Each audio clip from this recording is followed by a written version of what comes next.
কাল সোমবার থেকে ঢাকায় অনুষ্ঠিত হতে যাচ্ছে 4 দিনের জাতিসংঘ জলবায়ু অভিযোজন সম্মেলন national adaptation plan nap expo 2024।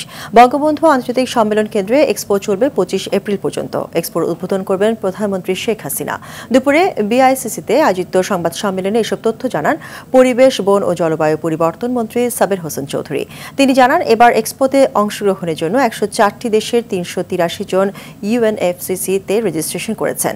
এছাড়াও দেশের বিভিন্ন মন্ত্রণালয়, বিভাগ ও সংস্থার প্রতিনিধিরা, জলবায়ু বিশেষজ্ঞ, এনজিও প্রতিনিধি, শিক্ষার্থী সহ 550 জন অংশগ্রহণ করবেন।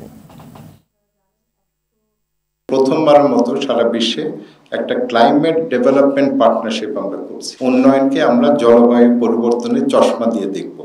আগে আমরা উন্নয়ন নিয়ে ভাবতাম, তারপরে ভাবতাম এটা নানান মাত্রা কিভাবে। এখন কিন্তু আমরা সবকিছু জলবায়ু পরিবর্তনের চশমা দিয়ে আমরা দেখছি, এবং এখানে আমরা সমস্ত যে সকল উন্নয়ন সহযোগী আছে সকলকে আমরা একই মঞ্চে নিয়ে আসছি।